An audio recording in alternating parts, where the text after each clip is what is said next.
اعوذ باللہ من الشیطان الرجیم بسم اللہ الرحمن الرحیم۔ سامعین و ناظرین السلام علیکم۔ امید ہے آپ خیریت سے ہوں گے اور ہماری ویڈیوز سے مستفید ہو رہے ہوں گے۔ ناظرین، آپ جانتے ہیں کہ ہم آپ کے لیے اکثر ایسے مطالب لے کر حاضر ہوتے ہیں جن سے ہماری عوام آشنا نہیں ہوتی۔ اسی طرح کے چند مطالب میں سے ایک امام حسین علیہ السلام اور واقعہ کربلا کا توریت، زبور اور انجیل میں ذکر کیا جانا ہے۔ ہماری آج کی یہ ویڈیو انہی مطالب پر مبنی ہے اور ہماری کوشش ہوگی کہ ہم اس مختصر ویڈیو میں زیادہ سے زیادہ معلومات آپ تک پہنچا سکیں۔ تو آئیے چلتے ہیں اپنی آج کی ویڈیو پر۔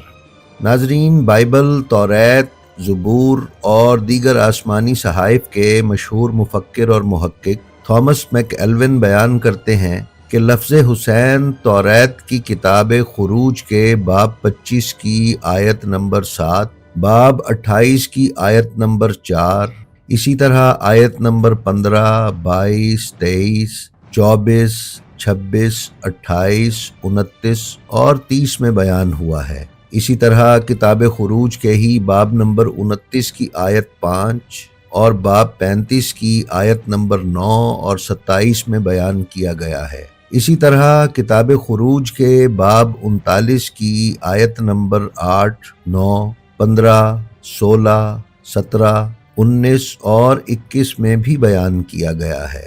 اسی طرح کتاب احبار کے باب نمبر 8 کی آیت نمبر 8 میں بھی امام حسین علیہ السلام اور واقعہ کربلا کا ذکر کیا گیا ہے۔ ناظرین، تھامس بیان کرتے ہیں کہ ان آیات میں بیان کردہ وہ پتھر جو اورم، تمیم اور اوریکولر ہیں سے مراد وہ پتھر ہیں جو خدمت کرنے والے اعلیٰ ترین ہادی کے سینہ بند، یعنی وہ پٹی جو اس ہادی کے سینے سے لپٹی ہوئی ہے، پر لگے ہوئے ہیں۔ یہ 12 پتھر ہیں جن پر 12 قبیلوں کے نام کندہ ہیں۔ تھامس بتاتے ہیں کہ ان آیات میں بیان کیا گیا لفظ حسین بائبل کے عبرانی صحیفوں میں بیان کردہ ناموں حمد اور ایلی سے بالکل مختلف ہے۔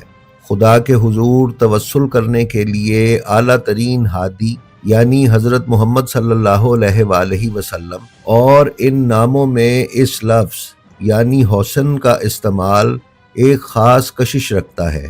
اس لفظ کا نواسہ رسول کے لیے استعمال ہونے سے جو جذبات ابھر کر سامنے آتے ہیں وہ گہرے ہیں۔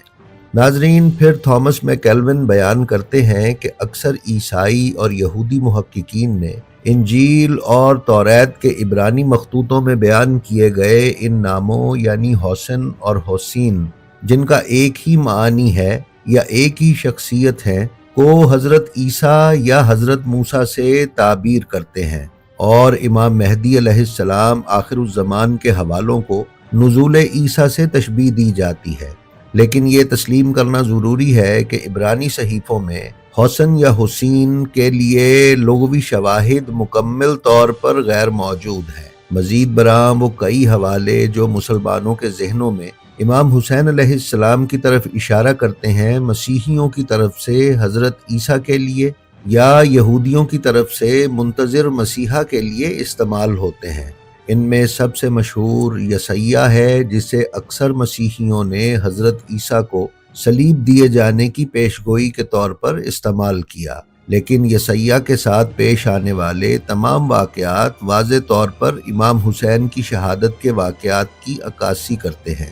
ناظرین، ان آیات میں کچھ مطالب ایسے بھی ہیں جو غیر مسلموں کے لیے غیر معروف ہیں، لیکن جن کی نسبت ان میں بیان کردہ نشانیوں کی وجہ سے امام حسین علیہ السلام کی طرف جاتی ہے۔ ان میں سب سے مشہور کتاب یرمیہ کے باب 46 آیت نمبر 6 اور 10 میں بیان کی گئی ہے، جس کا ترجمہ یہ ہے کہ نہ تیز دوڑنے والا دوڑ پائے گا اور نہ ہی بہادر بچ نکلے گا، وہ سبھی ٹھوکریں کھا کر گریں گے، یہ شمال میں دریائے فرات کے کنارے ہوگا۔ اور ناظرین، آیت نمبر 10 کا ترجمہ یہ ہے، کیونکہ یہ رب الافواج کا دن ہے، یعنی انتقام کا دن ہے۔ خداوند کے دشمن وہ سزا پائیں گے جو انہیں ملنی ہے، اور تلوار انہیں اس وقت تک کاٹے گی جب تک وہ ان کے خون میں سیر نہ ہو جائے۔ یہ خداوند قادر مطلق کے لیے دریائے فرات کے کنارے قربانی ہے۔ ناظرین، میک تھامس نے بیان کیا ہے کہ ان آیات میں واضح طور پر امام حسین علیہ السلام کی فرات کے کنارے قربانی اور خدا کا آخری وقت میں ان کا بدلہ لیا جانا بیان کیا گیا ہے۔ ناظرین، ان حوالہ جات کا واقعہ کربلا سے گہرا تعلق ہے، لیکن عیسائیت اور یہودیت میں ان آیات کی اسلامی تفسیر کو قبولیت کی نگاہ سے نہیں دیکھا جاتا، کیونکہ وہ ان واقعات سے مراد حضرت عیسیٰ کی قربانی کو لیتے ہیں، جبکہ یہ امر مسلمہ ہے کہ حضرت عیسیٰ علیہ السلام کی قربانی فرات کے کنارے نہیں ہوئی۔ جس ہستی کی فرات کے کنارے قربانی واقع ہوئی ہے وہ ہستی معروف ہے۔ ناظرین، اب ہم ویڈیو کے شروع میں بیان کردہ ہادی اعظم کے سینہ بند میں موجود 12 پتھروں کا تجزیہ آپ کی خدمت میں پیش کریں گے۔ کیا یہ وہ 12 ہستیاں ہیں جو اہل بیت سے تعلق رکھتی ہیں، جن میں سے ایک امام حسین ہیں، یا توریت اور انجیل میں بیان کردہ یہ 12 یعقوب کے بیٹے ہیں، یا یہ آل اسحاق میں سے ہیں؟ تو ناظرین، انہی کتابوں میں ہم ان 12 کے مختلف حوالے تلاش کرنے کی کوشش کرتے ہیں۔ کتاب پیدائش میں 12 حکمرانوں کا تذکرہ کیا گیا ہے، پھر حضرت اسماعیل کے 12 بیٹوں کا ذکر بھی کیا گیا ہے، پھر یعقوب علیہ السلام کے 12 بیٹے بیان فرمائے گئے ہیں۔ کتاب قضات میں 12 قاضی بیان کیے گئے ہیں، یہودا کے 12 نیک بادشاہوں کا تذکرہ کیا گیا ہے، اور انجیل کی تقریباً تمام کتابوں میں حضرت عیسیٰ علیہ السلام کے 12 حواریوں کا ذکر کیا گیا ہے۔ انسانی شخصیات کے علاوہ بائبل، توریت اور زبور میں 12 کے عدد پر مشتمل دیگر حوالہ جات بھی موجود ہیں، جن میں ایسے مقامات شامل ہیں جہاں کسی مخصوص لفظ کو 12 مرتبہ دہرایا گیا ہے، یا ایسے پیراگراف جو 12 حصوں پر مشتمل ہیں، خاص طور پر حضرت داؤد کی کتاب زبور کی 12 نظمیں جنہیں مزامیر کہا جاتا ہے۔ ناظرین، مزمور عبرانی زبان میں بانسری یا ساز کو کہتے ہیں، اسی طرح زبور کی نظموں کو مزمور اور ان کے مجموعے کو مزامیر کہا جاتا ہے۔ ان 12 مزامیر کا اسماعیل کے 12 بیٹوں کے ناموں سے موازنہ کرنے پر معلوم ہوتا ہے کہ یہ 12 نظمیں 12 اماموں کی خصوصیات کو ظاہر کرتی ہیں۔ ان مزامیر میں سے تیسری نظم کے 74ویں مزمور میں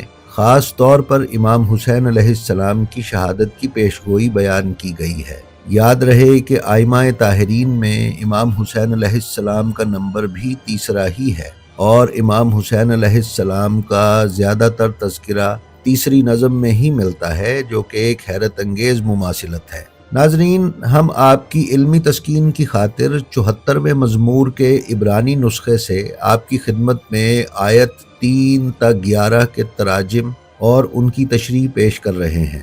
آیت نمبر 3 میں بیان ہوا ہے، اپنے قدم ان دائمی کھنڈرات کی طرف بڑھا، دشمن نے مقدس میں سب کچھ تباہ کر دیا ہے۔ چوتھی آیت میں بیان ہوا ہے، تیرے مخالفوں نے گرجتے ہوئے تیری جلسہ گاہ میں اپنے نشان گاڑ دیے ہیں۔ آیت نمبر 5، انہوں نے گنجان جنگل میں لکڑہاروں کی طرح اپنے کلہاڑے چلائے۔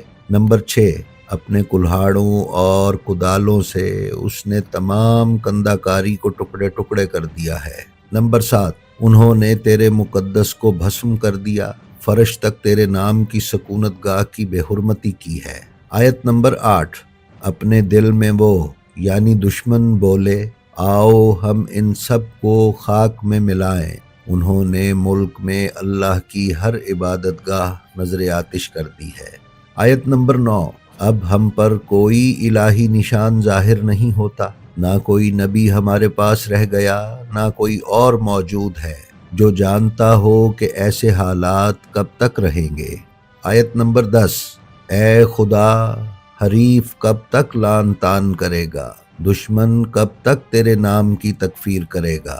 آیت 11، تو اپنا ہاتھ کیوں ہٹاتا ہے، اپنا داہنا ہاتھ کیوں دور رکھتا ہے، اسے اپنی چادر سے نکال کر انہیں تباہ کر دے۔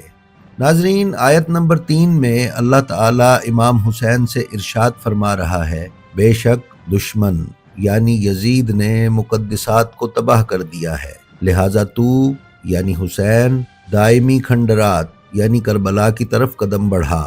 آیت نمبر 4 میں اللہ تعالیٰ امام حسین سے کہہ رہا ہے کہ دشمن نے مقدسات یعنی دین الہی میں بگاڑ پیدا کر دیا ہے، اور اپنے جھنڈے گاڑ دیے ہیں، یعنی اپنی فوجیں متعین کر دی ہیں۔ ناظرین، اسی طرح آیت نمبر 5 اور 6 اور 7 میں کربلا میں لاشوں کی پامالی اور خیام کی تاراجی بیان کی گئی ہے، اور آیت نمبر 7 خاص طور پر امام حسین علیہ السلام کے خیام کو نظر آتش کرنے کی کیفیت بیان کر رہی ہے۔ اسی طرح آیت نمبر 8 میں یزید کی امام حسین کے لیے نیت اور خواہش بیان کی گئی ہے، جس میں وہ یہ چاہتا ہے کہ اللہ کی اس عظیم نشانی کو صفحہ ہستی سے مٹا دے۔